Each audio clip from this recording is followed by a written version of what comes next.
행복한 마음으로 살고 싶으시면 일단 손가락을 좀 펴세요. 손가락을 펴서 가진 것을 헤어보세요. 나는 지금 뭘 가지고 있나. 많은 분들이 난 차가 있어, 난 집이 있어, 이런 분들이 계시겠지만 난 차도 없어, 난 집도 없어, 나는 변변한 직장도 없어, 나는 미래도 없어. 줄줄이 없는 걸 많이 꼽는데 있는 거를 꼽아보셔야 돼. 나랑 제일 친한 친구가 있어.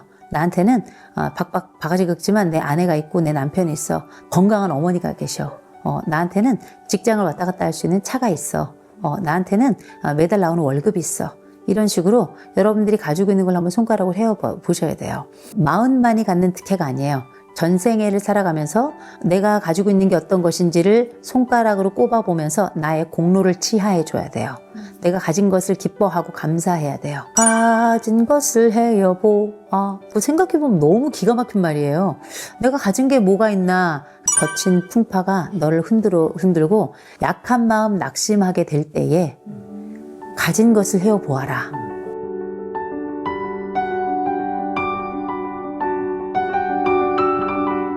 행복한 가족들이 무슨 말을 하는지를 알기 전에 가족들한테 욕이나 하지 마세요. 요즘 40대들이 욕을 너무너무 많이 해요. 아니 정말 이럴 수가 있나 싶을 정도로 술자리에서도 욕하고 일상생활에도 욕하고 그렇게 욕을 많이 해요. 욕을 많이 먹어서 욕을 많이 하는 거겠죠. 그거는 참 교양 없는 행동입니다. 이런 말을 하는 너는 교양 있냐? 이럴 수 있는데 교양이라는 게 뭐냐면 사람이라면 알아야 될 기본적 소양을 우리가 교양이라고 부르는 거예요. 사람이라면 누구든 알아야 될 기본적 소양을 우리가 교양이라고 부르는데 옛날에 우리가 10대 때의 40대를 한번 생각해 보세요. 내가 10살이다 싶을 때 40대의 사람들은 어때야 될까 한번 생각해 보세요. 상욕하는 사람이 아니에요. 40대는 어떨까 생각하면 그냥 아저씨예요. 아줌마고. 그리고 40대는 어떨까 생각하면 약간 품위도 있어야 될 것 같고 자동차에서 내리고 양복도 입고 있어야 될 것 같고 아니면 깔끔하게 정장을 입고 있거나 아니면 굉장히 매너 있고 이런 사람으로 우리는 어른을 생각할 때 그런 40대, 50대를 생각한단 말이에요. 너무 늙은 분들은 우리가 10대가 볼 때는 60대, 70대는 게 할머니, 할아버지예요. 그냥 어른 하면 40대, 50대를 생각하는 거거든요. 왜냐하면 그게 자기의 부모들이니까. 그렇게 생각을 하는데 놀라울 정도로 40대들이 욕을 너무 많이 하는데 그게 가족에게도 욕을 많이 하고 자식들에게도 욕을 너무 많이 친구들 사이에서도 욕을 밥 먹듯이 하는데 남녀가 구별이 안 돼요. 여자들도 그렇게 욕을 많이 해요. 그래가지고 뭐 개소말량 소닭 시비간지가 다 나와요. 생각해 보세요. 예를 들어서 제가 강의를 하는데 우리가 함께 이야기를 나누잖아요. 제가 막 상욕을 섞어가면서 강의를 하거나 상욕을 섞어가면서 이야기한다면 이호선이라는 사람이 저렇게 말하고 행동하는 것에 대해서 어떻게 생각하시겠어요? 참 저 사람 조우하고 싶지 않다. 내가 저 사람 그렇게 안 봤는데 정말 상스러운 사람이다. 이렇게 말할 거잖아요. 40대도 그래요. 50대만 그런 게 아니에요. 저는 지금 50대인데 제가 50대 사람인데 어떤 40대 사람들이 막 상욕을 하죠. 전 그 사람 절대 안 써요.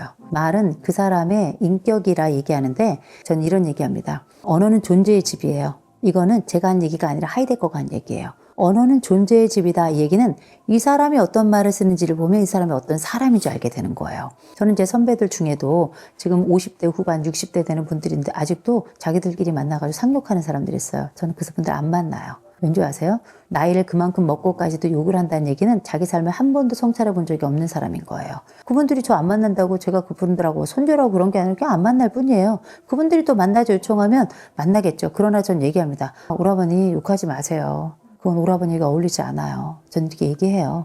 40대 된 분들에겐 전 뭐라고 얘기할까요? 얘기 안 해요. 왠지 아세요? 욕먹어요. 저 없을 때 막 상욕해요. 왠지 아세요? 욕이 일상이라서 그래요. 그리고 자기를 욕하면 남은 생에 저는 범죄자예요. 제가 이런 말씀을 드리는 건 뭐냐면 가족들에게, 내 친구들에게, 내 후배들에게 막 상욕하는 사람들이 있거든요. 그런 사람들은 막대 먹은 사람들이에요. 그 존재를 향해서 욕을 함부로 막 쓰는 사람들이에요. 농담 삼아 하는 욕도 욕은 안 된다고 저는 생각합니다. 장난 삼아 하는 것도 저는 제 친구들 중에도 멀쩡하다가 다 전문직인데 술자리만 가면은 그 여자 친구인데 진짜 욕을 많이 하는 친구가 있어요. 그 친구는 악의로 욕을 하는 게 아니에요. 그냥 재미와 인생의 흥미 같은 걸로 욕을 하는데 저는 그 친구가 욕하는 것도 싫어요. 제 친구가 그렇게 욕하는 친구라는 것도 마음에 들지 않아요. 그런데 다른 친구들은 욕을 하냐? 욕 안 해요. 걔만 그렇게 욕을 하는데 그게 약간 재밌다고 생각하나 봐요. 하나도 재미없어요. 그리고 그렇게 욕을 하는 걔가 그 욕을 멈췄으면 좋겠어요. 제가 그래서 얘기했어요. 누구누구야. 너 욕하지 마. 욕하는 거 너한테 어울리지 않아. 그랬더니 그 친구가 뭐라고 하냐. 야, 내가 맨날 욕하냐. 술 마실 때만 재미로 욕하는 건데 저만 그렇게 생각할까요? 다른 친구들도 그 친구를 데리고 다른 술자리 하면 안 갈 거예요. 그 자리 다른 데 가서도 그렇게 함부로 막 욕할 거 아니에요. 우리가 나이를 먹는다는 건 나이 값을 해야 되는 거예요. 40이 가벼운 나이입니까? 40년을 살았고요. 이제 50년을 다 돼가도록 그렇게 인생을 살아가고 있는데 10대 아이들 또 유치원이나 어린이집 다니는 초등학교, 중학교 다니는 아이들이 여러분을 본다고 생각하세요. 그 아이들이 기대하는 어른의 모습은 어떤 걸지를 생각해야 되는 나이입니다. 그게 나이 값이라고 하는 거예요. 나이 무게인 거고요. 욕하지 않았으면 좋겠어요. 그게 가족에겐 더욱더 그러합니다. 그렇게 자식들한테 정말 입에 담을 수 없는 저작거리에서도 하지 않는 그런 상욕들을 아들에게 딸에게 막 하더라고요. 그래놓고 자식이 잘 되길 바래요? 헛소리 하지 마세요. 그건 완벽히 잘못된 생각이고 완벽한 착각이에요. 자식은 그 욕한 대로 될 겁니다. 이런 저주가 제가 한 나쁜 말, 나쁜 마음 때문이겠어요? 실제 그렇기 때문이에요. 부모들이 했던 그 욕설 때문에 상처받는 아이들이 얼마나 많아요. 친절한 가족, 좋은 가족, 행복하다 말하는 가족들은 진짜 말 조심합니다. 욕하지 않아요. 두 번째, 굉장히 친절하게 말해요. 예쁘게 말합니다. 그래서 우리가 가족들끼리도 일상적 공격성이라는 게 있어서 아시시작 뭐 땡땡땡땡거리고 때로는 뭐 반말 찍찍찍 하면서 뭐 나가 뭐 이렇게 하는 딸들 아들들 있죠. 그 사람들이 그렇게 하는 이유는 우리는 다음번 기회에 다시금 이 관계를 회복할 수 있다라고 하는 확신이 있기 때문에 그런 일상적 공격성을 유감없이 발휘하는 거거든요. 그런데 우리가 이 세상 살아가면서 40대니까 알게 되죠. 어느 순간 갑자기 누군가 죽는 수도 생겨요. 다치는 수도 생겨요. 갑자기 이별하는 경우가 생겨요. 이별이라는 게 준비 없이 우리에게 다가오는 거 아니겠습니까? 그런데 가족이라고 늘 안전한 대상은 아닌데 그 가족들에게 어떻게 예쁘게 해줘야 돼요. 그리고 사랑스럽다, 예쁘다 말해주셔야 그 아이들도 내 배우자도 그리고 나와 함께 있는 부모님도 나에게 예쁘다 말해요. 상욕을 하는 가족이 있거나 아니면 나에 대해서 험하게 말하는 사람 있으면 곱게 말해달라 요청해야 돼요. 행복하게 말해달라. 나 그런 얘기 들으면 되게 상처받으니까 이렇게 말해달라라고 하는 제안도 하셔야 돼요. 그렇게 행복한 가족들은 보니까 서로 자제할 건 자제하고 필요한 건 요청하더라는 거죠. 그중에 가장 대표적인 게 말이에요. 말. 그 말 중에서도 이 사람들은 정확하게 알고 있어요. 모든 사람에게는 발작 버튼이 있고 안심 버튼이 있어요. 발작 버튼, 일정 특정한 말, 싫어하는 말, 특정한 행동을 딱 하면 발작 버튼이 딱 눌러지는 거예요. 그럼 이 사람들이 왁 하겠죠? 그러면 행복한 사람들은 발작 버튼이 없냐? 있어요. 근데 이걸 안 누르려고 하는 거예요. 그러면 행복한 사람들은 발작 버튼 대신에 안심 버튼을 더 많이 눌러요. 이 말을 하면 이 사람이 편안해져. 이 말을 하면 이 사람이 조금 더 안정을 해. 이 말을 하면 이 사람이 조금 더 위로가 돼. 이런 안심 버튼을 알고 있고 이걸 더 자주 누르는 거예요. 발작 버튼도 알고 있는데 이거를 덜 누르는 거예요. 이게 행복한 가족의 가장 핵심적인 특징이라고 보시면 될 것 같아요. 그 버튼 중에는 말도 있고 행동도 있고 거기에 따른 여러 상황도 있고 거기는 용서나 사과도 마찬가지겠죠. 이런 많은 요소들이 두 개의 버튼 속에 다 담겨 있다고 생각하는데 행복한 가족들은 이 버튼을 너무나 현명하게 쓴다는 거예요. 불행한 가족들의 특징은 자명하겠죠. 발작 버튼을 아무 때나 막 누르고 상대방 화를 나오게 하려고 일부러 막 눌러요. 오락실 가가지고 우리 옛날에 스트리트 파이터 이거 하는 것처럼 막 눌러버려요. 그러면 이제 손발이 막 나가는 거예요. 그래서 불행하고 싶으면 아무 때나 누르고 막 누르고 힘껏 누르세요. 그렇게 불행을 자초했을 때 처음엔 장난으로 한두 번 누르는 것도 전 누르지 말라 그래요. 왜냐면 장난은 누군가에겐 장난이지만 또 다른 사람에게는 불행이고 슬픔이고 아픔이고 상처가 되는 거거든요. 그래서 가능하면 예쁘고 좋은 말 해줘야 돼요. 근데 예쁘고 좋은 말이라는 게 조언을 안 하는 게 아니에요. 훈육을 안 하는 게 아니에요. 가족끼리도 지켜야 될 준칙이 있는 거고 잘못한 것에 대해서 혼내야죠. 이건 당연히 하는 거예요. 그러나 일상적으로는 장난으로라도 예쁜 시선, 예쁜 말, 예쁘다 말하고 이거 되게 중요합니다. 우리가 어디 가서 예쁘다 말을 들어요. 어디 가서 사랑스럽다 말 듣습니까? 어디 가가지고 우리가 가지고 있는 이 작은 존재, 보잘것없는 존재에서 그 향기가 난다는 말을 듣겠어요. 가족밖에 없어요. 그걸 행복한 가족들은 기꺼이 하고 있는 거거든요. 그러면 모든 행복한 가족들이 다 그러냐? 아니에요. 저는 행복의 기준을 좀 낮춰야 된다고 생각합니다. 별일 없으면 행복한 거예요. 그냥 별일 없고 그냥 뭐 가끔 투덕투덕하지만 또 금방 화해되고 가족이 가지고 있는 관계의 평균값을 보면 이 관계의 평균값이 뭐 50점 넘어간다. 별일 없는 거예요. 그럼 행복한 거예요. 70점 넘어간다. 꽤 괜찮은 가족이에요. 80점 넘어 대단한 가족이에요. 90점 넘어 이거는 불가능한 가족이에요. 100점 이건 거짓말이에요. 그러니까 환상에서 벗어나야 돼요. 별일 없으면 그냥 행복한 겁니다. 가족들이 원래 대화가 별로 없어요. 어떻게 엄마 저는 엄마가 너무 좋아요. 교과서적인 발언이고요. 그건 드라마에서나 나오는 거예요. 폭삭 속았수다 이런 데는 있는 거예요. 우리 일상에는 박보검하고 아이유가 없어요. 그 집은 대대손손 행복하더만요. 그러나 우리는 그 반대편 사돈집에 가깝다는 걸 기억하시고요. 대신 이 얘기를 하는 건 뭐냐면 우리는 선택을 통해서 언제든 그 박보검과 아이유 가족이 될 수 있어요. 그런데 대단한 행복과 대단한 희생을 기대하지 말라는 거예요. 그냥 별일 없고 대신에 우리 가족이 서로에게 너무 침범적이지 않고 대신 서로에게 적당히 인정해주고 나의 생로병사에 그래도 꽤나 긍정적이 돼주고 그러면 그 사람은 나의 아군이에요. 이 집은 이 정도면 행복한 겁니다. 여러분의 기준도 별일 없음 우린 행복하다 이렇게 갔으면 참 좋겠습니다. 마흔에 결혼 안 한 사람들이 너무 많아요. 이 마흔이 가진 특징 중에 하나는 자기에게 되게 몰입한다는 거예요. 네. 가족은 2차적 집단이에요. 마흔부터. 요 40대가 가지고 있는 특징 중에 하나가 가족이 중요한데 그 가족이 중요한 건 내 윗세대로 끝났어요. 이 40대부터는 가족 되게 중요한데요. 근데 저도 굉장히 중요하거든요. 이렇게 등가로 놓는 시대입니다. 옛날에는 가족 안에 내가 있었잖아요. 요 40대부터는 나 있고 가족 있고 해가지고 가족이 여럿이라도 그 가족의 크기랑 내 크기가 같은 시대예요. 그리고 나서 그 다음 세대로 넘어가잖아요. 가족보다 내가 커지는 시대가 되고요. 40대는 등가라고 보시면 돼요. 그래서 나라는 가치가 굉장히 중요해져요. 내가 이 집을 위해서 얼만큼까지 희생해야 되는데 라는 얘기가 나오는 세대예요. 그전에는 내가 희생을 많이 했잖아. 인정해줘. 이런 얘기를 하던 세대였어요. 근데 40대부터는 내가 어디까지 내 가족을 위해서 희생해야 되는데 라고 얘기하는 세대예요. 이 셀프가 되게 커졌어요. 자아가 되게 커져가지고 내 자신에 대한 사랑과 자신에 대한 투자와 자신에 대한 이런 삶에 대한 여정 중에 내가 빠지는 것을 되게 서러워하는 시대거든요. 요 스스로 내 삶을 유쾌하고 의미 있고 그리고 힘차게 살아가기 위해서 내 가족은 나를 위해서 뭘 해야 될지를 더 관심을 가져요. 성인 형제자매잖아요. 다들 이제는 혼자 살든 뭐 가족을 일구었든 간에 각자 독립해가지고 떨어져 사는 집이에요. 그러면 남이에요. 그냥 뭐 하면 되냐면 집안의 대소사 같이 치르면 되는 거예요. 대단하게 형제가 내 피부치로서 나에게 어떤 역할을 해야 되는 시기는 다 지났어요. 근데 내 형제가 그렇다고 나하고 남은 아니에요. 내 부모보다 훨씬 더 나랑 오랫동안 살아가면서 나랑 가장 비슷한 DNA를 가지고 있는 사람이 내 형제거든요. 그래서 이거를 나를 또 잘 이해할 수 있는 사람이지만 우리가 형제 자매 지간은 원래 서로 간에 격려하기도 하고 보호하기도 하지만 경쟁하기도 하고 시기도 하는 이런 형제로 평생을 사는 거예요. 형제 자매로.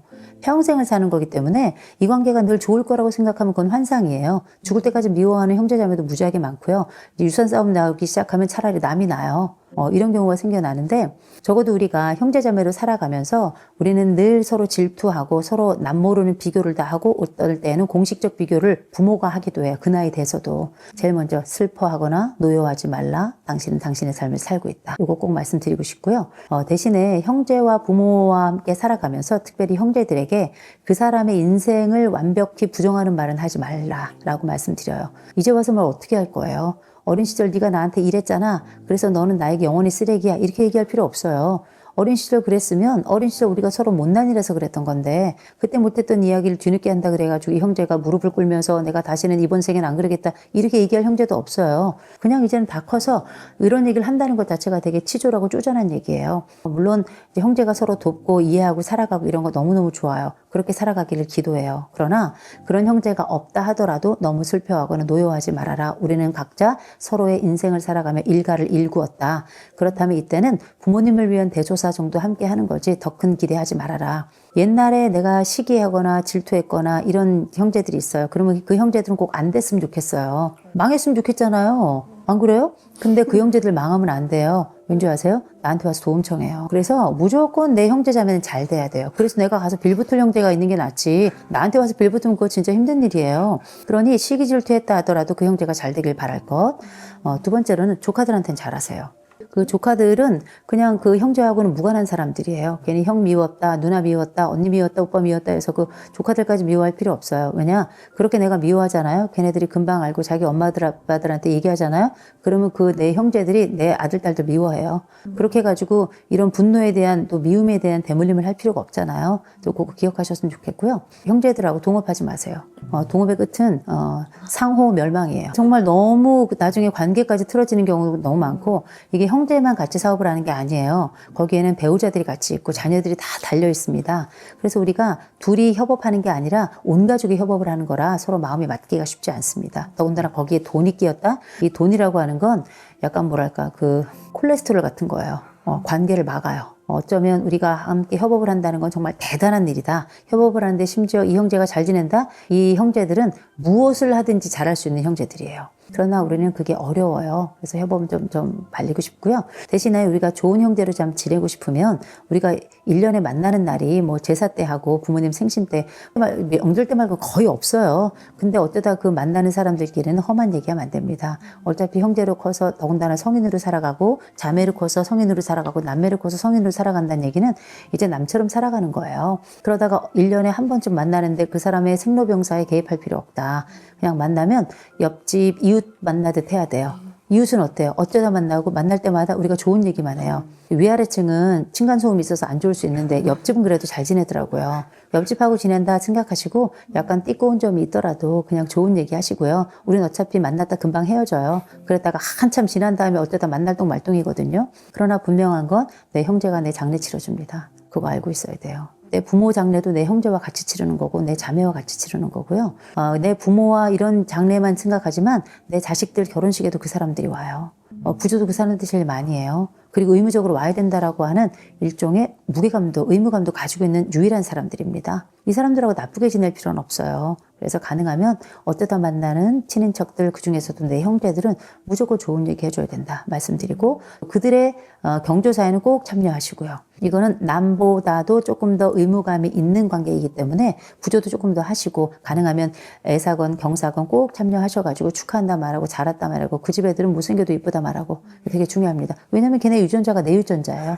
행복한 마음으로 살고 싶으시면 일단 손가락을 좀 펴세요. 손가락을 펴서 가진 것을 헤어보세요. 나는 지금 뭘 가지고 있나. 많은 분들이 난 차가 있어, 난 집이 있어 이런 분들이 계시겠지만 난 차도 없어, 난 집도 없어, 나는 변변한 직장도 없어, 나는 미래도 없어. 줄줄이 없는 걸 많이 꼽는데 있는 거를 꼽아보셔야 돼. 나랑 제일 친한 친구가 있어. 나한테는 바가지 긁지만 내 아내가 있고 내 남편이 있어. 건강한 어머니가 계셔. 나한테는 직장을 왔다 갔다 할 수 있는 차가 있어. 나한테는 매달 나오는 월급이 있어.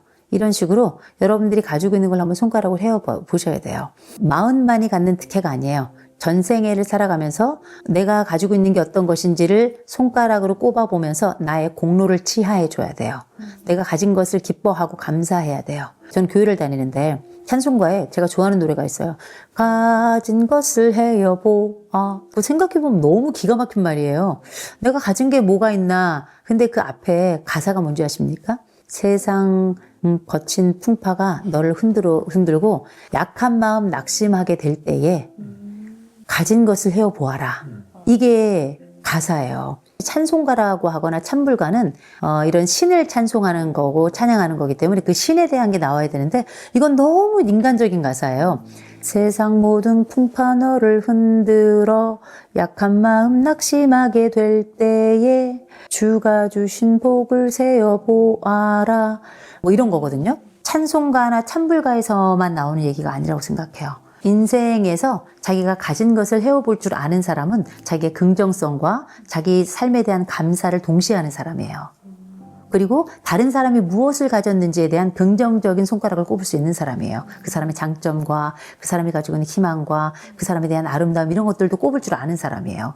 전 이게 굉장히 중요한 하나의 이 사람의 가치를 위한 행동이다라고 저는 생각을 해요. 마흔이 된다면 나는 내가 보통 10대에 어떤 것을 잃었는가, 내가 어린 시절 내 부모로부터 난 무엇을 박탈당했는가 이런 것 때문에 상담 현장에 많이 오시는데 그분들은 너무 아파서 오신 분들이잖아요. 근데 그분이 나아갈 때 그분들이 상담을 마치고 갈 때는 그래서 나의 10대, 나의 어려진 시절에 내가 그때 내가 가지고 극복하고 이겨내고 내 마음속에 지금 내 현장까지 나를 이만큼 오게 했던 힘은 어떤 게 있었는가 결국은 그거를 헤어가지고 가는 거예요. 인생은 똑같아요. 우리 과거가 달라지겠습니까? 달라지지 않는데 내가 이전에 가지고 있던 그 상처에 대한 수많은 컨텐츠들을 보면서 내 부모로부터 이게 박탈되고 내 친구로부터 이렇게 상처받고 이렇게 내 삶의 흔적을 이렇게 갖게 됐어. 이렇게 말하는 사람들이 되게 많고 그래서 자기 스스로에 대해서 애도를 너무너무 많이 하더라고요. 근데 자기를 불쌍하게 여기고 자기 연민을 가지고 이거 다 괜찮거든요. 그러나 울음으로 끝난다면 이건 비극이다. 40이란 나이가 울음으로만 점철된 삶이었다면 그건 정말 비극이라고 저는 생각해요. 대신에 그 똑같은 삶을 또 다른 사람이 조망해 주잖아요. 야, 넌 이것도 있잖아. 넌 저것도 가졌잖아. 이렇게 말하는 사람들이 있어요. 그럼 우리가 그 사람들 뭐라 그래요? 아무것도 모르는 게. 응? 네가 나로 살아봤어? 이런 얘기 하잖아요. 그럼 넌 그렇게 울고 살아. 전 이렇게 말하고 싶어요. 이혼과 관련된 프로그램을 하는데 자꾸 부부가 싸운대요. 지고 싶지 않아요. 자꾸 싸우게만 돼요. 그래서 제가 그랬어요. 앞으로도 계속 싸울 거냐? 계속 싸우게 될 것 같아. 그럼 싸우세요. 죽을 때까지. 제가 그런 얘기를 했어요. 멈출 생각을 해야죠. 더 나은 삶을 살 생각을 해야 되겠죠. 아다르고 어다른데 그게 진짜 안 되거든요. 진짜 안 되는데 참 희한하죠. 우리의 과거가 똑같았는데 나는 왜 이렇게 보는데 내 친구는 이걸 이렇게 볼까? 굉장히 중요한 통찰이에요. 40의 삶을 넘게 살았어요. 그 삶을 살 동안에 나는 이게 아프고 저게 힘들고 저걸 잃었고 이렇게 얘기하는데 내 옆에 있는 친구가 야 너는 그래도 이걸 가지고 있고 저걸 성취해냈고 여기까지 왔고 이런 얘기를 했잖아요. 그건 신의 소리예요. 전 그건 신이 내 친구라는 천사를 보내서 나에게 들려주는 소리라고 생각합니다. 가진 것을 헤어보아라. 저는 이게 굉장히 중요한 주제라고 생각하고 이 40에 가진 것을 헤어보잖아요. 30대보다 더 많아요. 그런데 30대에 내가 많은 걸 잃었다고 생각하는 사람이 40대에 내가 가진 것을 해기 시작하잖아요. 50대는 이 사람은 훨씬 더 행복하게 살아요. 60대는 더 많은 것을 가지고 70대를 기대하고 살아요. 이게 되게 중요한 게 삶의 긍정성이라는 게 말입니다. 누구에게나 허락된 건 아니지만 누구나 선택할 수 있는 일이에요. 저 같은 사람은 10대보다 20대가 좋았다. 20대보다는 30대, 30대보다는 40대가 좋았다고 말해요. 저는 지금 50대가 더 좋아요. 몸은 더 아프고요. 애들은 더 말한다고요. 내 돈 더 많이 갖다가 쓰고요. 그리고 내 친구들도 보면 다 현찮아요. 왜냐하면 다 같이 늙어가니까 얼굴 쳐다보면 쪼글쪼글하고 그래요. 그런데 저한테는 쪼글쪼글하게 쳐다볼 친구가 있고요. 제 돈을 갖다 쓸 자식이 있고요. 그 자식이 아프지 않고 살아있고요. 그리고 나서 형편없었던 그 과거들마저도 저한테는 이제는 토크의 주제가 될 수 있어요. 또 누군가에게 경험을 말할 수 있는 경험의 주제가 되고요. 똑같은 세월 속에서 A라고 볼 수도 있고 B라고 볼 수도 있는데 지점이 끝에서 끝인 거죠. 이건 어쩌면 해석의 창구예요. 그래서 그걸 가지고 있는 사람은 행복하다 이렇게 말할 수 있는데 정말 저의 삶이 늘 좋기만 해서 제가 이렇게 해석을 하겠어요? 그렇지 않겠죠. 비극의 현장 속에서만 나를 들여다본다면 세상에 둘도 없이 비극의 주인공이 될 것 같아요. 근데 저는 인생을 좀 멀리 보는 편입니다. 이렇게 멀리 보잖아요. 멀리 보면 10대에도 좋은 때가 있었고 20대도 좋은 때가 있었고 30대도 좋은 친구가 있고 40대에도 나한테 빛나는 순간이 있었고 50대가 된 순간에도 분명히 그럴 것이고 이런 많은 이야기들이 뭐냐면 해석의 혀를 갖도록 하는 거예요. 인생은 페이스트리 같다고 생각해요. 빵 여러 겹을 합쳐놨는데 이게 꾹 눌려서 이렇게 가는 게 아니라 적절한 열이 확 떼지니까 무슨 일이 벌어지냐면 빵이 확 커지면서 맛을 내요. 향을 내요. 그렇죠? 그 모든 과정은 노고를 통해서 가능했던 거거든요. 치대는 과정을 통해서 우리 인생은 다 그렇게 치대지면서 나중에 어느 순간에 자기 해석을 통해서 그렇게 멋진 빵이 되는 거거든요. 이런 과정을 연금술이라고 불러요. 연금술이라는 게 융 심리학에서 나온 건데 1700년대, 1800년대 뭐가 유행이냐면 구리, 쇠 이런 것들을 만들어서 값진 금을 만드는 그 과정이 너무 중요했어. 그래서 거기다 막 별의별 거 다 집어넣으면서 사회적으로도 문제가 막 되고 그랬었는데 이게 철학적으로는 굉장히 중요한 의미가 있어요. 어쩌면 우리의 인생이 지난 과거의 재료들은 다 쇠나 구리나 별 볼 일 없는 것들일지 모르겠지만 뜨거워지는 어려움과 극복의 순간을 통과하면서 우리는 순금이 아니면 어때요? 우리라고 하는 개체로 나오게 되는 건데 더 안정적이고 오히려 그 개체들이 합쳐져서 마치 콘크리트, 모래만 있어도 안 되고 시멘트만 있어도 안 되는데 모래하고 자갈하고 시멘트가 합쳐져가지고 물이 들어가가지고 이게 굳혀졌더니 어떤 것도 무너뜨리지 못하는 건물을 만들어내는 거 아니겠습니까? 이 건물이라는 것 안에 또 뭐가 들어오냐면 철근이 들어가요. 그 콘크리트를 뚫어서 마치 우리 심장을 뚫을 것 같은 가장 고통을 만들어내는 그 순간 같은 콘크리트가 들어와서 어떠한 지진에도 흔들리지 않은 그 어마어마한 건물이 들어오고요. 때로는 H빔 같은 엄청난 것들이 우리라고 하는 인생에 땅을 파고 들어오듯이 우리에게 박혀가지고 더할 수 없는 상처를 내는 것 같은데 그 H빔은 어떤 것을 뒤집어져도 흔들리지 않은 거대한 그리고 높은 고층 빌딩을 위한 굉장히 중요한 근간이 되는 거 아니겠습니까? 인생은 다 연금술 같은 거라고 생각해요. 신은 우리에게 고통만 주지 않고요. 그 자잘하고 형편없고 보잘것없는 우리들의 10대, 20대, 30대를 합쳐서 40대에 내가 어른이 되어가는 그 과정에 나라는 사람에게 주었던 수많은 고통들과 그 연단들을 통해서 나라는 사람을 정말 순금같이 나오게, 보다 괜찮은 어른이 되게, 좋은 선택을 하는, 그리고 긍정성을 기꺼이 선택하게 하는 이런 사람으로 나오게끔 하거든요. 이거야말로 인생의 연금술 아니겠습니까? 근데 그게 어린 시절엔 잘 안 돼요. 근데 40쯤 되잖아요. 이제 좀 살아봤거든요. 살아본 자만이 할 수 있는 그 고백 속에는 연금술의 비밀이 들어있다고 저는 생각합니다. 20대 때 만났던 친구들 40대에 만나면 다른 인간이 돼서 나타나잖아요. 어디서 누가 어떤 신의 조화를 일으켰는지, 이 찌질한 게 갑자기 와가지고 인생에 막 썰을 풀면서 라이프 이즈 뭐 이러면서 막 얘기를 해요. 어이가 없죠. 그 찌질이가 와가지고, 근데 가만히 들어보니까 맞는 얘기 같아요. 그리고 또 이런 만남을 몇 번 가져보니까 얘 얘기는 정말 얘의 삶이 됐어요. 이 고집과 이 주관이 있는 거, 두 개의 차이는 저는 설득력이라고 봅니다. 설득력. 이 설득력이라는 건 다른 사람들도 고개를 끄덕일 수 있어야 된다는 거예요. 고집은 말입니다. 일단 다른 사람들에게 설득이 되지 않고 고개를 끄덕이게 하지 않을 뿐더러 이거는 혀의 신화예요. 자기 혼자 자기 혓바닥으로 쓰는 신화이기 때문에 다른 사람들에게 그 먹물이 침투해갈 기회를 주지 않는 거죠. 근데 주관이라고 하는 건 뭐냐면 누가 봐도 납득이 되고 논리적으로 설명이 될 뿐만 아니라 그렇게 사는 것 자체가 일종의 부럽기도 한, 그 사람이 하는 말대로라면 이 삶이 정말 괜찮아질 것 같고,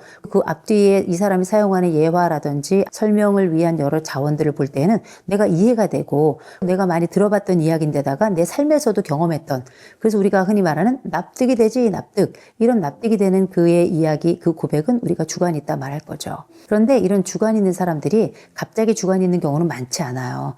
되게 종창회에 와서 없던 주관을 갑자기 얘기하는 애들은 주로 고집이거나 그냥 헛소리하는 경우가 많습니다. 아니면은 그 탁상공론 하거나 어서 이 철학책 한 두세 페이지 읽고 와가지고 남의 얘기처럼 하는 사람들 있거든요. 뭐 그런 얘기들 중에서도 들 얘기들이 있어요. 또 약간의 허풍은 우리 삶에 또 굉장히 기쁨을 주기도 하니까. 근데 정말 주관 있는 애들이 있어요. 그런 친구들 보면 20대도 사실은 이상한 애는 아니었고요. 살아가면서 좀 단단해진 아이들이 있어요. 그런 아이들의 특징이 있죠. 첫째, 좀 교양이 있어요. 교양이 있어서 그 사람이 자기 삶을 살아가는 동안에 다른 사람들에게 들리는 이야기를 해요. 그 사람들이 알아들을 수 있는 이야기를 하고 경우에 맞는 말을 하고, 그런데 그게 상스럽지 않고 이 사람이 지금 현재 자기가 어떻게 살아가는지를 보여주는데 그 삶이 그의 말과 일치해요. 그 말이 더 설득력이 있게 느껴지는 거죠. 그런데 그 말이 장황하지 않아요. 그 장황함보다도 현실적이고 실제적인 이야기들을 하는데 그 말에 나의 경험이 상당 부분 일치가 되고 우리가 알고 있는 상식에도 맞아요. 이 사람의 이야기는 설득력도 있지만 주관 있게 살아가고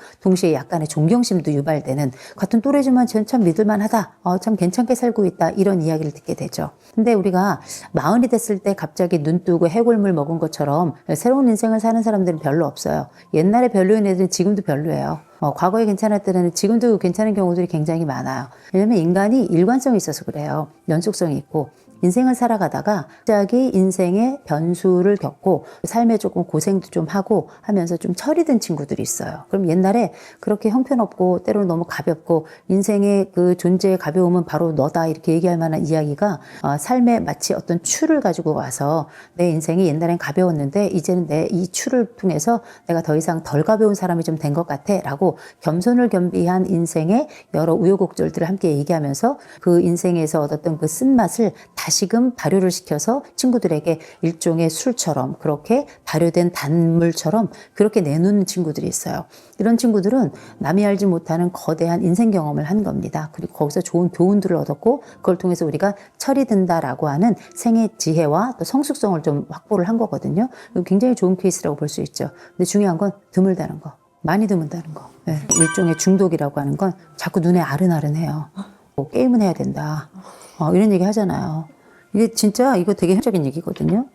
우리가 이제 도파민 쉽게 생각하지만 건강하기도 하지만 좀 두려운 존재이기도 해요. 머릿속에 빵빵 터지는데 우리가 중독이란 말이 거기에 합치잖아요. 다른 어떤 기쁨도 이걸 대신할 수 없는 거예요. 아주 극의 기쁨을 계속 요청하는 건데, 내가 성관계를 한다 치면 계속 끝까지 처음부터 끝까지 오르가즘만 있으면 좋겠는 거예요. 그러면 사람은 죽어요. 도파민 중독이라고 하는 것이 사람들이 가지고 있는 이런 기쁨 강박을 충족시키는 단어이기도 하고, 동시에 슬픔이라고 하는 건 범죄라고 하는 이 세대가 가지고 있는 질식할 것 같은 하나의 정서, 슬픔은 비극이야, 슬프면 안 돼 라고 하는 일종의 명제가 돼버린 강박 명제라고 해야 되겠죠. 이런 요소들을 잘 보여주는 거라고 저는 생각하거든요. 이들이 기쁨을 추구하기 위해서 도파민 중독이라고 하는 걸 뭘 하나 보면 제일 먼저 술 많이 마셔요. 술 많이 마시고, 술도 굉장히 도파민을 촉진하는 주제이기도 하고요. 두 번째로 운동 많이 해요. 운동 많이 하고요. 그다음에 게임 많이 하고요. 요새 그래서 마약도 많이 해요. 이런 것들이 다 도파민들을 뿜뿜뿜뿜 뿜어내는데, 이 도파민이 이렇게 중독이 될 정도로 뿜뿜뿜 뿜어내는 거 있잖아요. 이걸 우리가 이제 행복한 상태다 이렇게 얘기하는데, 중독이란 말이 전 잘 붙은 것 같아요. 행복은 일상적 상태가 아니에요. 사람들이 행복해야 돼 이렇게 얘기하잖아요. 행복하고 싶어? 이건 원하는 상태예요. 일상적 상태가 아니에요. 인생이라는 게 그냥 별일이 없어요. 그러다가 가끔 즐겁고 자주 짜증나고 어쩌다 되게 슬프고, 그러다가 별일이 없다가 가끔 기쁘고, 순간적으로 찰나로 기쁘고 기분 더럽게 안 좋다가 슬픈 일에도 뚝 떨어졌다가 이렇게 가는 거 아니겠어요? 보통 행복이라는 순간은 인생에 굉장히 드물게 오는 순간이에요. 그래서 기억이 잘 안 나는 거예요. 사람이라는 게 자기 방어 기제가 워낙에 잘 발달돼서 두 번째 불행이 오면 나는 더 힘들어지니까 이 고통에 대한 기억이 훨씬 더 큰 거거든요. 우리가 행복하고 싶으니까 이것도 하고 저것도 하고 하는데 나쁘지 않은데, 사람은 계속 달릴 수 없어요. 계속 먹을 수 없어요. 사람은 계속 게임을 할 수 없어요. 자야 돼요. 쉬어야 되고요. 그게 뭐냐면 몸이 자동적으로 야, 너 이렇게 하면 안 돼. 그러면 이런 도파민 중독과 관련해서 그러면 게임을 끊을까요? 술을 끊을까요? 얘기하시는데 저는 이런 말씀을 좀 드리고 싶어요. 일주일에 하루 금식하세요. 금식. 요즘은 365일이 잔칫날이죠. 영양제도 많이 먹어서 하루 굶어도 안 죽어요. 대신 당 있는 분들은 굶으면 안 돼요. 간헐적 단식 이런 얘기 하더라고요. 건강이나 다이어트를 위해서 한다 생각하는데, 그게 아니라 도파민 중독의 핵심은 뭐냐면 낭비와 남용이에요. 삶과 시간과 그리고 내가 가지고 있는 심리적 자본 이런 것들을 다 남용하는 게 이 도파민 중독의 핵심인 거거든요. 근데 그 남용을 통해서 우린 정말 행복에 도달하냐? 그렇지 않아요. 멈출 수 없다면 때로는 강제적으로 이 과정을 좀 꺾어 놓을 필요가 있다. 그 중에 하나로 제가 제안하는 게 뭐냐면 금식이에요. 하루 종일 물만 마시는 거죠. 딱 하루만 24시간. 이건 간헐적 단식이 아니에요. 그냥 금식이에요. 하루 딱 날 잡아가지고요. 딱 금식하잖아요. 이 금식을 딱 하면 놀라운 일이 벌어져요. 머리가 맑아져요. 처음엔 배가 고픈데 나중에 머리가 맑아져요. 두 번째로는 내가 금식을 24시간 동안 잘 했다라는 것 때문에 내 마음속에 내가 잘 해냈구나라고 하는 이 성취에 대한 또 하나의 캐트리지가 올라가요. 어디 그뿐인지 아십니까? 이게 하나의 패턴으로 자리 잡잖아요. 내가 약간 성직자 같은 느낌이 있어요. 그래서 행동도 조심해요. 말도 조심하게 돼요. 왠지 아세요? 기운이 빠지거든요. 되게 중요해요. 도파민 중독은 계속 업 이 상태예요. 근데 하루 딱 굶어보잖아요. 그냥 바로 다운이에요. 처음에는. 그런데 이거를 주기적으로 하면 정말 좋아요. 이상하게 금식하는 사람들은 왜 금식하나 보면 규칙적으로 일주일에 한 번씩 금식하는 사람들은 의도적으로 하거든요. 한때 우리나라 비건 유행했었어요. 너나 할 것 없이 다 비건이래요. 우리나라는 비건이 얼마나 많은지 몰라. 그게 나중에 다 비겁이 돼가지고 다 겹겹이 고기 쌓아놓고 먹고 막 그랬었어요. 왜냐면 나 해보니까 비건 안 맞아. 왜냐면 비건도 굉장히 스펙트럼이 넓은데 그중에서도 뭐 제일 가벼운 거 해본다든지 다 좋거든요. 요는 뭐냐면 일주일에 한 번 단식을 주기적으로 하는 사람들은 주로 뭐 하는 사람들이냐면 명상하고 이런 종교적으로 자기를 자주 비우는 사람들이 이렇게 일주일에 한 번씩 금식 많이 합니다. 일주일에 한 번씩 금식을 하면서 이 사람들은 뭐 하나 가만 생각해 보세요. 일주일에 한 번씩 금식하면서 나이트 가는 게 아니에요. 그동안은 뭐냐면 탑돌이 하고요. 일주일에 한 번 그 하루 비는 시간 동안에는 명상합니다. 이상할 정도로 배가 고파서 그런 것 같기도 해요. 이건 배고픔만이 아니에요. 마음을 비우면서 동시에 우리 영혼 안에 있는 켜켜이 갇혀 있는 마치 우리 핏줄 속에 혈관 속에 있는 콜레스테롤을 털어내듯이 삶에 있어서 이 무겁고 불편한 것들을 이렇게 좀 털어버리는 이런 정신정화 운동을 하고 있는 거라고 저는 생각을 하거든요. 그런 차원에서 보자면 일주일에 한번 우리가 일상을 살아가면서 때로는 나를 조절하는 방법이 도파민 중독이라고 하는 거대한 담 앞에서 어렵다 판단될 때는 몸으로 먼저 시작했으면 좋겠다는 거예요. 일주일에 한 번 적어도 금식 한번 해보면 좋겠다. 물론 일주일에 한 끼, 날짜와 요일, 아침, 점심, 저녁 중에 한 끼를 딱 정해놓고 그렇게 하는 것도 괜찮아요. 대신에 주기적으로 해야 돼요. 나와의 약속이니까. 그렇게 한번 하시잖아요. 이것 자체 우리가 식에 대한 조절은 대단한 일이에요. 내가 어떤 것을 먹을 수 있지만 먹지 않겠다라고 하는 건 지금 배가 안 고파서 안 먹는 것도 있겠지만 그게 아니라 정해진 시간에 배가 고파도 먹지 않고 배가 안 고파도 내가 그 시간을 지키겠다는 의지 자체가 다른 삶에 대한 통제력이 생기는 거거든요. 중독이 됐다는 건 이미 여러분은 여러분 스스로를 통제할 수 없다는 얘기입니다. 너무 심하니까 중독이라는 얘기가 나온 거잖아요. 내 스스로가 나를 통제할 수 없다 생각하실 때에는 일주일에 한 번 무조건 시간 정해놓고 저는 좀 굶었으면 좋겠어요. 다이어트를 위해서가 아니라 나의 삶에 대한 일종의 필터링, 나의 삶에 대한 일종의 클리닝, 나의 삶에 대한 일종의 자기 점검이자 자기 돌봄을 위해서 그렇게 일주일에 한 번 금식해 보시면 좋겠습니다. 마흔은 핑계고요. 원래 마음이 불편했던 거예요.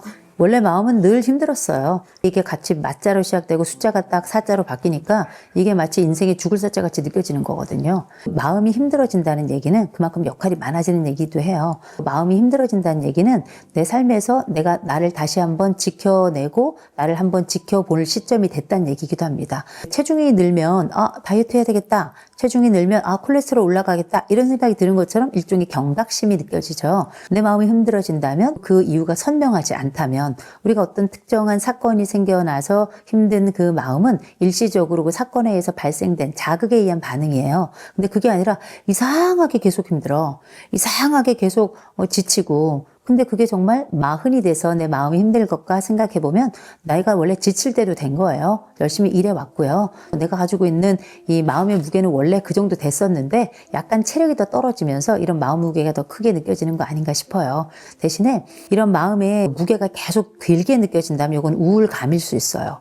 우울감은 그냥 놔두면 우울증이 될 수 있습니다. 우울감과 관련해서는 나만의 좀 처방이 좀 필요해요. 처방 얘기를 하기 전에 마음이 이렇게 무겁게 느껴지나 그럼 몸이 무거워져서 그럴 수도 있어요. 몸이 무거워지면 이상하게 이 생활이 불편해지고 내 몸에 피로감이 더 많이 느껴지면 마음의 무게도 함께 늘어나는 거거든요. 마흔이 됐다는 얘기는 뭐냐면 나를 평가하는 눈이 많아졌어요. 위의 눈도 나를 내려다보고 아래 눈도 나를 쳐다보고 있고 내 자신의 눈도 나를 바라봐요. 너는 네 스스로 얼마나 이 사회 속에서 성취했니? 라고 나한테 지속적으로 질문을 하기 때문에 이런 음성도 나에 대한 평가자의 목소리고 감독자의 목소리고 그 시선도 당연한 거거든요. 그래서 이렇게 나를 바라보고 평가하는 시선 자체가 많아졌기 때문에 인생이 다소 피곤해진 건 맞습니다. 몸도 그렇고 정신도 그렇고 내 삶의 자리도 그렇고 우리가 해야 될 역할도 그렇고 이건 당연한 거예요. 여기까지 힘들고 느껴지고 마음이 무겁게 느껴질 때는 한번 돌아보셔야 돼요. 지금 이 목표가 내 목표가 맞나?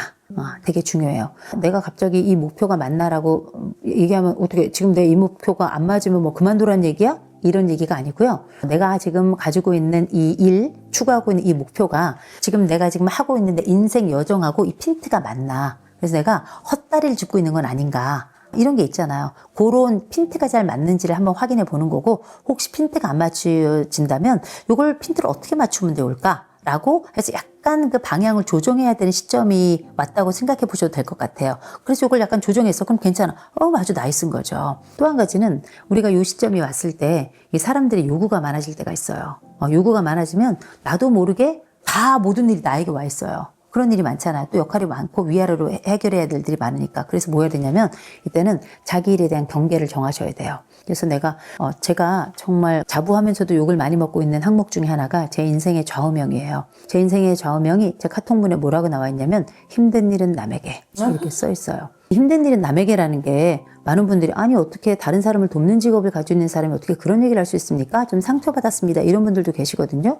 저는 상처받게 그냥 놔둬요. 왜냐하면 저의 취지는 뭐였냐면 다른 사람 일까지 다 떠맡아서 하더라고요. 어느 순간 보니까 이건 아니다. 그래서 제가 아이들 크면서 딱 40대 중반에 제가 그 결정을 한 것 같아요. 이 힘든 일은 남에게라는 단어를 내 일이 아닌 건 그 사람에게 넘기고 할 수 있다면 내가 도움을 받을 수 있는 일은 최대한 도움을 받아서 다른 사람의 요청을 받아서 그 사람에게 또 공을 돌리고 내가 딱 해야 될 요건이 어디까지고 내 에너지 수준이 어디까지인지 알아가지고 거절하는 거예요. 그렇게 정리하는 거고 이게 되게 중요하더라고요. 40이 참 인생 정리하기가 좋은 나이인 것 같아요. 그때는 밀어낼 힘이 있거든요. 아직 우리에게도 선배가 있어서 무슨 이런저런 얘기 나오면 선배한테 물어볼 수 있고요. 아직 후배가 있어서 우리 후배한테도 약간 뭐 이런저런 얘기를 할 수도 있고 딱 그 나이 연령대에 내가 할 수 있는 일과 나의 역량에 대한 기본적인 준칙 가지고 내가 안 해도 되는 일은 눈 딱 감고 딱 미루고요. 거절할 수 있는 일은 좀 거절하고요. 그래도 되는 나이거든요. 거절하고 그다음에 내가 꼭 갖고 싶은 거 갖고 싶다고 얘기하고요.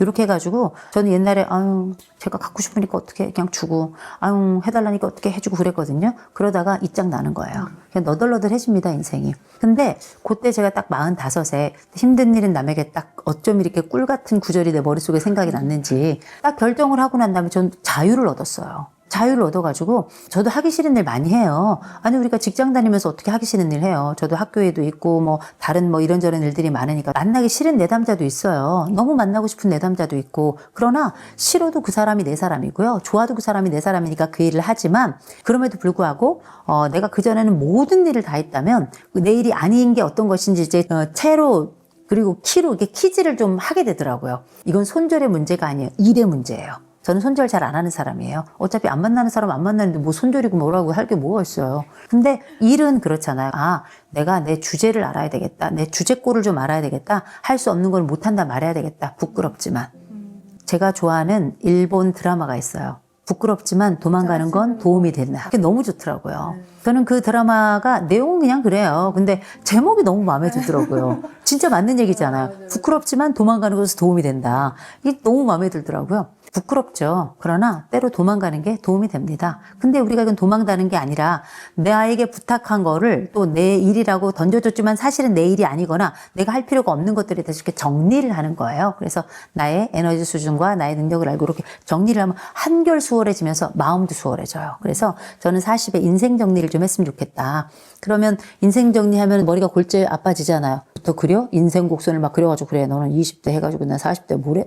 그렇게 할 필요 없고 제가 늘 하는 겁니다. 40대에 인생 정리를 잘하고 싶으면 제일 먼저 책상 정리부터 하면 돼요. 내 책상, 우리가 요새 필통은 안 쓰니까 내 사무실의 책상이나 아니면 집의 책상, 딱지 책상, 서랍 요것만 정리를 해도요. 내가 마치 인생의 일부가 정리가 되는 느낌이에요. 응답하라 1988에 보니까 덕선이가 자지마 독서실에 가가지고 청소를 쫙 해요. 그 다음에 자더라고요. 근데 그게 덕선이에요. 어쨌든 독서실 갔고 정리했고 내가 독서실 안 간 것도 아니고 인생의 공부를 한 거죠. 잠이라고 하는. 그런 것도 괜찮다고 생각하거든요. 너무 대단한 정리를 한꺼번에 할 건 아니지만 이런 소소한 인생 정리를 할 줄 아는 사람들은 내 인생에도 정리를 할 수 있다고 저는 생각해요. 책상 정리하는 사람은 인생 정리할 수 있다. 옷 정리하는 사람은 인생도 정리할 수 있다. 그리고 이런 정리하는데 40이 제일 좋은 이유는 뭐냐면 이 40이 된다는 건 더 이상 20대의 옷을 입을 수 없다는 얘기다. 40이 된다는 얘기는 우리가 알고 있는 몸도 다른 몸이 된다는 걸 알고 있다는 얘기다. 우리가 알고 있는 이 사람에 대한 것도 이 돈에 대한 것도 전반적으로 이렇게 어느 정도는 아우르고 거기에 대한 눈을 가지고 있고 평가를 받기도 하지만 평가도 하는 이런 아주 다채로운 역할을 하고 있는 이때이기 때문에 인생 정리하기 가장 좋다라고 말씀드리고 싶어요.